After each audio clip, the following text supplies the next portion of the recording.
Сәлеметсіздер ме, құрметті көрермендер. Мен Абай мамандандырылған мектеп-интернатының 8-ші Ә сынып оқушысы Бирмағамбетова Аружан Айдосқызы. Мен қашықтықтан өтетін мамандық тұлғасы атты бейне сюжеттер байқауына қатысамын. Мен алдыңғы аптада өзім мұрагер атындағы фестивальға гран-при ұтып алдым. Бүгін қаламыздағы Серке Қожамқұлов атындағы Жезқазған қазақ музыкалық драма театрының көрнекті әрі талантты тұмалардың бірі Жанатов Еркебұлан сұхбаттасқалы отырмын. Бұл кісінің қазақ кинофильмдеріне қосқан үлестері өте көп. Қазіргі жастарға үлгі болатын өте талантты актер. Ендеше Жанатов Еркебұлан мырзаның театр өнеріндегі жолын толығырақ білейік. Құрметті Жанатов Еркебұлан мырза, мен сіз секілді осы театр өнерінде жұмыс істегім келеді және осы салаға қызығамын. Сізге бір сұрақтарым бар еді, соған жауап бере аласыз ба? Жақсы, әрине. Менің бірінші сұрағым ол, сіз неге осы мамандық саласын таңдадыңыз?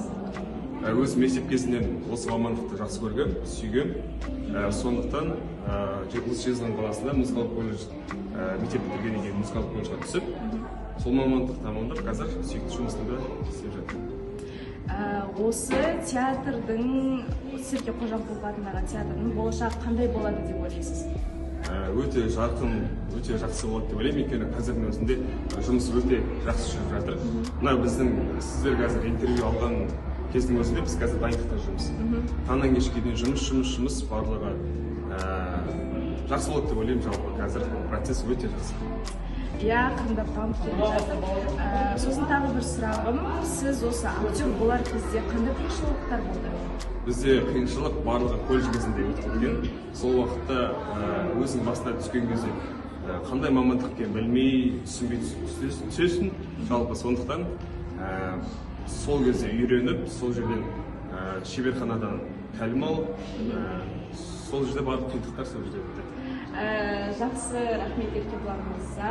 Осы сіздің бізге деген сұрақтарыңызға жауап бергеніңіз үшін сізге болашақта өркендеп, дамып, сізге осыны тілеймін.